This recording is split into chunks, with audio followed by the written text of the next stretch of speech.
नमस्कार. एका नवीन व्हिडिओमध्ये तुम्हा सर्वांचं पुन्हा एकदा स्वागत. मित्र हो, चाणक्य हा शब्द तुम्ही अनेक वेळा ऐकला असेल.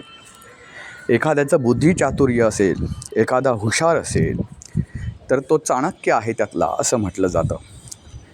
गेली वर्षानुवर्षे ज्याला राजकारणातलं चाणक्य म्हटलं जातं ते शरदचंद्रजी पवार साहेब, राष्ट्रवादीचे सर्वेसर्वा.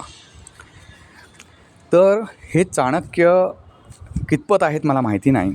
हुशार तर नक्की आहेत. त्यांच्या हुशारीबाबत महाराष्ट्राचं एकमत आहे. पण ती हुशारी कुठे वापरली गेली याबाबत मात्र महाराष्ट्रात अनेक मतांतरं आहेत, मतमतांतरं. तर मित्र, आजच्या व्हिडिओतून आपण जाणून घेणार आहोत की शरद पवारांची डिसिजन जे असतात ते राजकीय डिसिजन ते कसे वेगळे असतात. त्यातल्या काही तुम्हाला गमती पण मी सांगणार आहे. आणि दुसरी गोष्ट म्हणजे शरद पवार हे धोकादायक कसे आहे त्याची उदाहरणंसुद्धा सांगणार आहे. पण सुरुवात आपण एका हलक्या फुलक्या विषयांवरून करूया. तो विषय म्हणजे राजकारणात असून शरद पवार हे इतरांपेक्षा वेगळे डिसिजन कसे घेतात. हा मित्रांनो खूप फनी विषय आहे, तर तुम्हालासुद्धा नक्की आवडेल ऐकायला, वाचायला. तर मित्रांनो, व्हिडिओला आता सुरुवात करूया. यापूर्वी आणि आत्तासुद्धा शरद पवार वगळलं तर इतरांचं राजकारण हे थोड्याफार फरकानं एकाच प्रकारचं राहिलं आहे. म्हणजे उदाहरणच जायचं झालं तर तुम्ही एखाद्या पक्षाचे कार्यकर्ते आहात तर तुम्हाला असं वाटेल की दुसऱ्या पक्षाचे कार्यकर्ते आपल्याकडे आले पाहिजेत. कार्यकर्ते असतील, पदाधिकारी असतील. पण शरद पवारांनी हे तर केलंच, पण त्याही प्रकारापेक्षा वेगळा प्रकार त्यांनी राजकारणात केला आणि तो कोणालाही कळवू न देता. तो प्रकार कोणता? तर शरद पवारांनी आपल्या पक्षातील निष्ठावंत पदाधिकाऱ्याला दुसऱ्याच्या पक्षात हळूच सोडून द्यायचं. का? तर ते आता जाणून घेऊया. मित्र हो, शरद पवारांची जी रणनीती असेल ती कशी राहिली माहिती आहे का? आपल्यातल्या एका पदाधिकाऱ्याला तुमच्या पक्षात सोडून द्यायचं. त्यामुळे असं होतं, पेपरात बातमी येते, पेपरात मीडियामध्ये की शरद पवारांच्या निष्ठावंत पदाधिकाऱ्यानं शरद पवारांची साथ सोडली वगैरे वगैरे. हे ऐकून, ह्या बातम्या वाचून वगैरे शरद पवारांचा जो अंतरात्मा आहे तो प्रचंड हसत असेल या मीडियावर सुद्धा आणि सगळ्याच आपल्या बुद्धीवर सुद्धा महाराष्ट्राच्या. कारण शरद पवारांनीच त्या व्यक्तीला दुसऱ्या पक्षात पाठवलेलं असतं. आता का पाठवलेलं असतं? तर तो पदाधिकारी असतो आतून शरद पवारांचाच, पण त्या पदाधिकारी तिकडे गेल्यामुळे शरद पवारांना त्या पक्षात काय चाललं आहे, अंदर की बात क्या हो रही है याचा एक अंदाज येतो.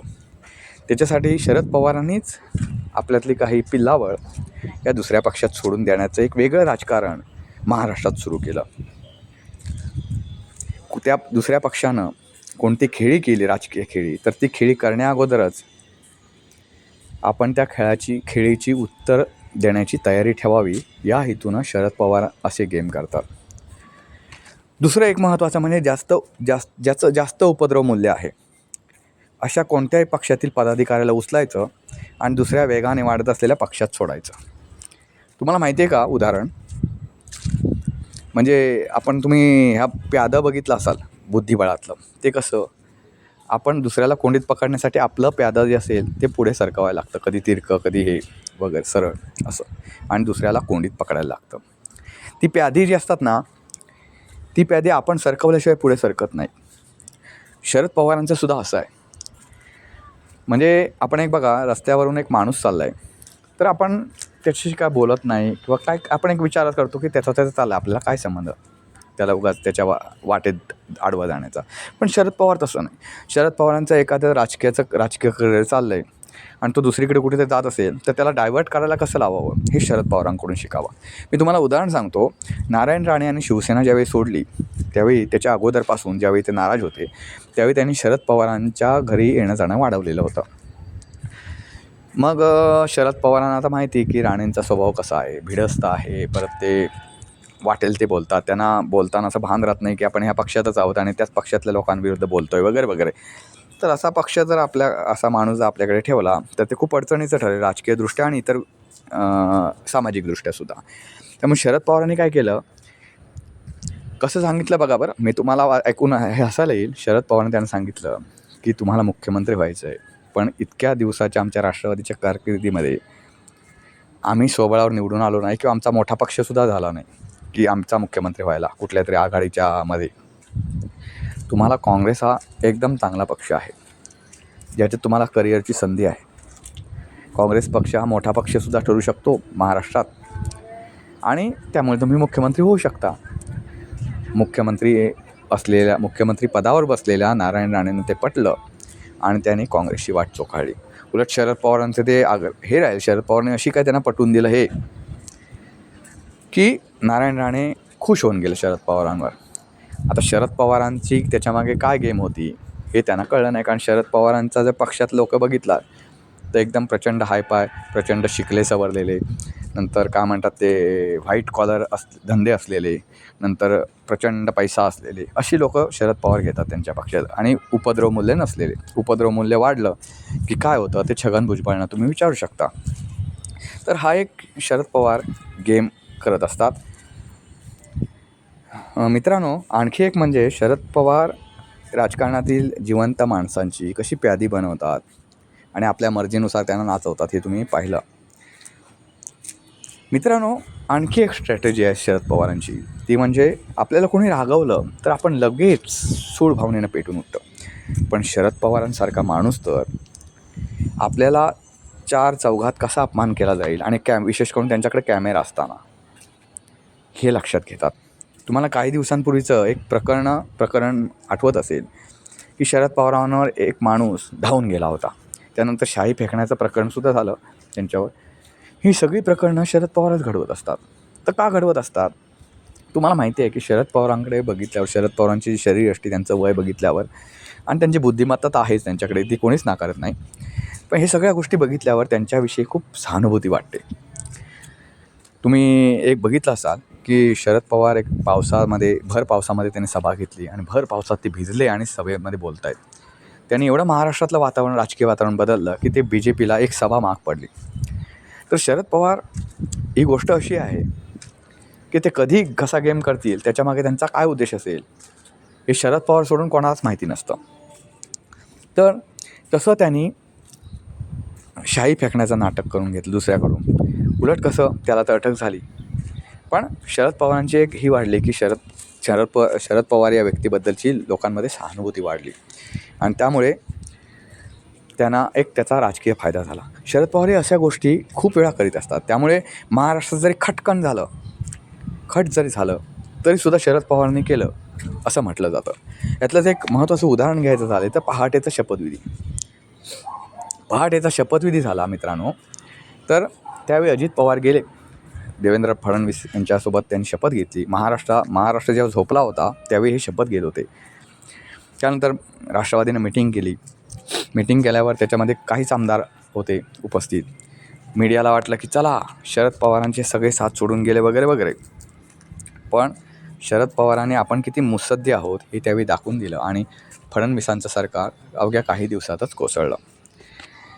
हे तर कोसळल्याचा प्रकार झालाच मित्रांनो, पण शरद पवारांची ही खेळी काय नवीन नाही आहे. शरद पवारांनी अनेक खेळ्या खेळलेल्या आहेत, ज्या तुम्हाला ऐकवायचं म्हटलं तर एक दिवस लागेल, इतक्या शरद पवारांनी खेळ्या खेळलेल्या आहेत. तुम्हाला आठवत असेल एकदा नारायण राणे यांनी, मला वाटतं विरोधी पक्षात असताना असेल, आमदारांचं अपहरण केलं होतं. त्याच्यात शरद पवारांच्या राष्ट्रवादीचे सुद्धा काही आमदार होते. शरद पवारांनी अपहरण झालेल्या आमदारानंतर सुद्धा चूप राहणं पसंत केलं. नारायण राणेंनी आमदार पळवल्यानंतर ते विधानसभेत कसे आले वगैरे नारायण राणेंच कळलं नाही. ते विधानसभेत आले, त्यांनी शरद पवारांच्या बाजूनं उभं राहण्याचा हे केला वगैरे वगैरे.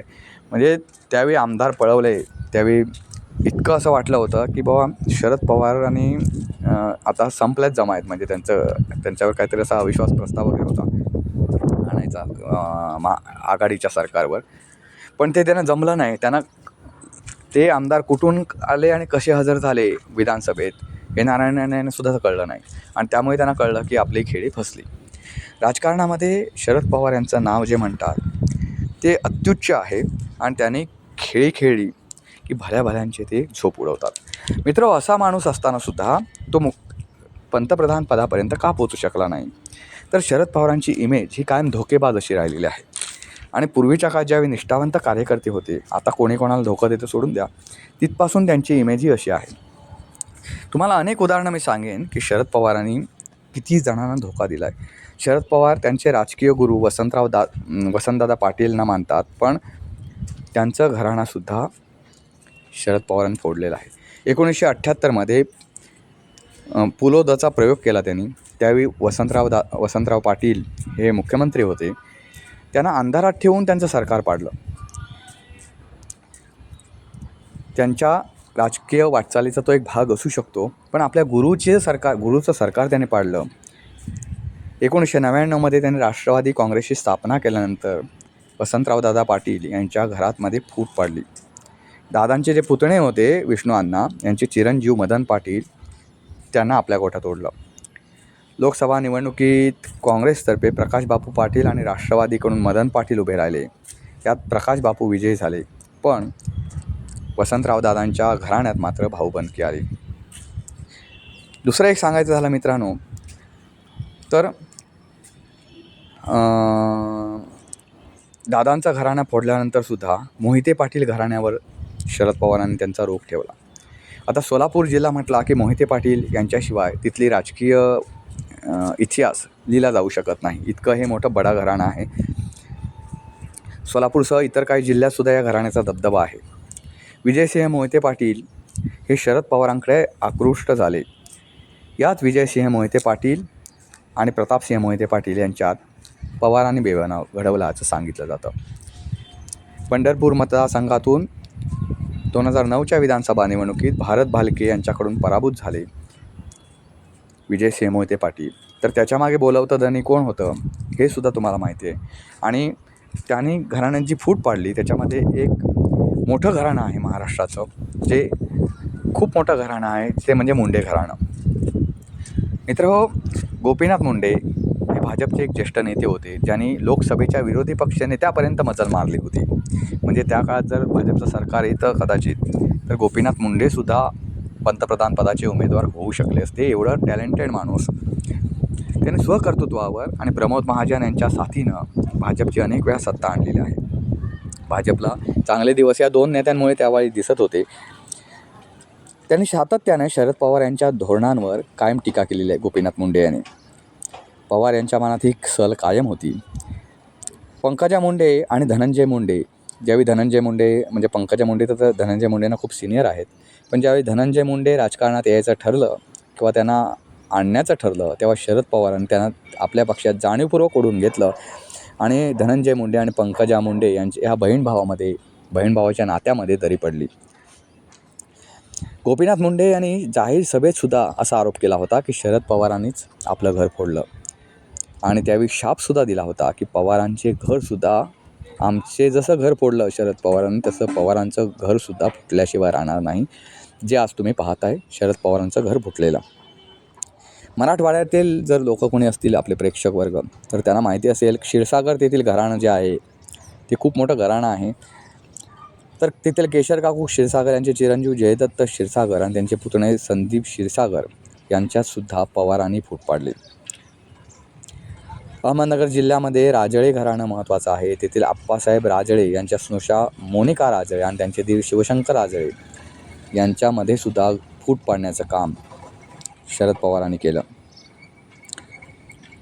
1999 साली पवारांनी ज्यावेळी वेगळी चूल मांडली, त्यावेळी तुम्हाला माहिती असेल की शरद पवारांचा मुद्दा होता की सोनिया गांधी या परदेशी आहेत, तर त्यांना पंतप्रधानपदी बसवता कामा नये.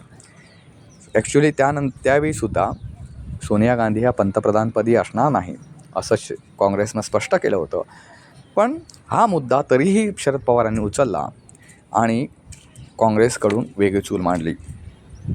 त्यामुळे असं झालं, तुम्ही आता बघताय की आता भाऊ बहिणींमध्ये भांडणं लागले. इतके पक्षांची अशी शकलं झालीत, म्हणजे राष्ट्रवादीची 2 शकलं झाली, शिवसेनेची 2 शकलं झाली. त्यामुळे अगदी भावाभावांमध्ये सुद्धा भांडणं राजकीय झालेली आहेत. तुम्ही बघताय की एक भाऊ असतो शरद पवार गटात, दुसरा भाऊ अजित पवार गटात, किंवा एक भाऊ उद्धव ठाकरे गटात, दुसरा भाऊ असतो शिंदे गटात. हे आता तुम्ही बघताय. पण ज्यावेळी काँग्रेस आणि राष्ट्रवादी वेगळे झाले त्यावेळीपासून ही फूट पडत गेली कुटुंबामध्ये.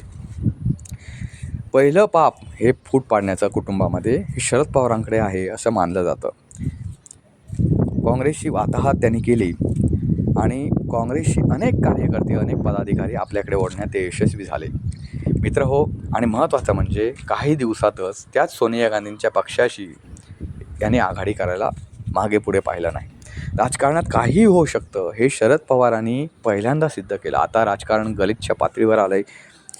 आता काही आरोप करतात भाषा गलिच्छ आहे, संस्कार गलिच्छ आहे, त्यांची धोरणं गलिच्छ आहेत. हे सगळं जरी पाहिलं तरी याची सुरुवात शरद पवारांनी केली आणि या सर्व गोष्टीमुळे शरद पवार हे पंतप्रधान पदासाठी अयोग्य राहिले. पात्रता असूनसुद्धा अयोग्य राहण्यामागचं हे एक मोठं कारण होतं. मित्र हो, एक महत्त्वाचं नाव घ्यायचं राहिलं. शरद पवारांनी जेव्हा राष्ट्रवादी स्थापन केली त्यावेळी त्यांच्याबरोबर जे पहिल्या फळीतील निष्ठावंत कार्यकर्ते, पदाधिकारी जे होते त्यांच्यामध्ये खासदार सदाशिवराव मंडलिक यांचं नाव घ्यावं लागेल. याच मंडलिक यांना 2009च्या लोकसभा निवडणुकीत पवारांनी उमेदवारी नाकारली. बघा, ज्या सदाशिवराव मंडलिकांनी शरद पवारांनी जेव्हा राष्ट्रवादी स्थापन केले त्यावेळी त्यांच्याबरोबर येण्याचा निर्णय घेतला, तो धाडसी निर्णय होता. त्याच मंडलिकांना 2009च्या लोकसभा निवडणुकीत पवारांनी उमेदवारी नाकारली. नुसती उमेदवारी नाकारली नाही तर तिथल्याच प्रचार सभेत त्यांनी असं विधान केलं की बैल म्हातारा झाला की त्याला कामातून बाजूला केलंच जातं. या त्यांच्या बोलण्याचा रोग सदाशिवराव मंडलिकांवर होता. महत्त्वाचं एवढंच नाही मित्रांनो, सदाशिवराव मंडलिक त्यानंतर त्यावेळी असं म्हटले होते शरद पवार की आपले वय प्रत्येकानं पाहिलं पाहिजे. म्हातारा बैल झालं की त्याला कामातून बाजूला केलं जातं, हे प्रत्येकानं लक्षात ठेवलं पाहिजे, असं मंडलिकांचं नाव न घेता त्यांनी तिथल्याच प्रचारसभेमध्ये ते बोलले होते. मित्रांनो, हाच मुद्दा अजित पवारांनी ज्यावेळी राष्ट्रवादीतून पहिल्यांदा ज्यावेळी ते बाहेर पडले त्यावेळी त्यांनी उचलला होता. शरद पवार अध्यक्ष का पाहिजेत नेहमी, ते कधी रिटायर होणार हा मुद्दा त्यांनी उचलला होता. कारण याच शरद पवारांनी सदाशिवराव मंडलिक यांना म्हातारा बैल असा उल्लेख केला होता. मित्रो, हे शरद पवार नावाचा हा व्यक्ती कोणाला कळला नाही. त्यांची मी मगाशीच म्हटलं, सुरुवातीलाच म्हटलं की त्यांच्याकडे अफाट बुद्धिमत्ता आहे, मुत्सद्देगिरी आहे, जे आजच्या राजकारणातून हद्दपार झालेले आहे. ते कुठलंही राजकारण फिरवू शकतात, कुठलीही भाकरी कशीही परतवू शकतात, तर त्यांची भाकरी ही शिजलेलीच राहते, भाजलेलीच राहते. ती भाकरी कच्ची ते कधीच सोडत नाही. पण गंमत अशी आहे की त्याने त्यांच्या बुद्धीचा वापर ज्या गोष्टीसाठी करायला हवा होता, ज्यामुळे महाराष्ट्र पुढे गेला असता, देश पुढे गेला असता, त्याच्यासाठी त्यांनी केला नाही.